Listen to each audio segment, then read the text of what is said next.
I was 12 years old when I jumped on a junk headed to Gumsan, Gold Mountain. The family was struggling, and since I'm the oldest, I left my village to find work so that I could send money home. It took 6 months to get there. My legs were like jelly when we landed. I wasn't on land long. The only work I found was on ships as a cabin boy. I did the chores and helped the cooks.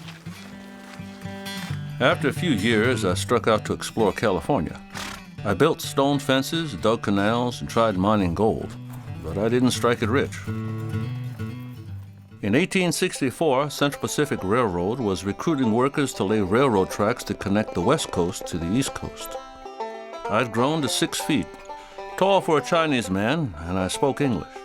I was hired right away and made foreman of a crew and go-between with the white bosses.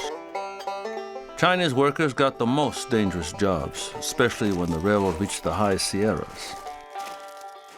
Big chunks of granite mountains had to be blasted to bits or carved out for tunnels before tracks could be laid. My men bore holes for dynamite placed on top and all around the mountain. Once the fuses were lit, the men had to scramble out of the way. Thousands of men were injured or killed from accidents. The cross-country railroad project was completed in 1869 with celebrations from coast to coast. But Chinese workers do not appear in any photos. Our large contributions and sacrifices never mentioned. I settled in San Francisco's Potrero district after my railroad days. I sold meat products with my wife and 7 children.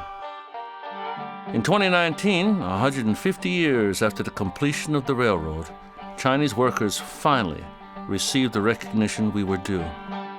My great-granddaughters were there to honor me. Lim Lip Hong.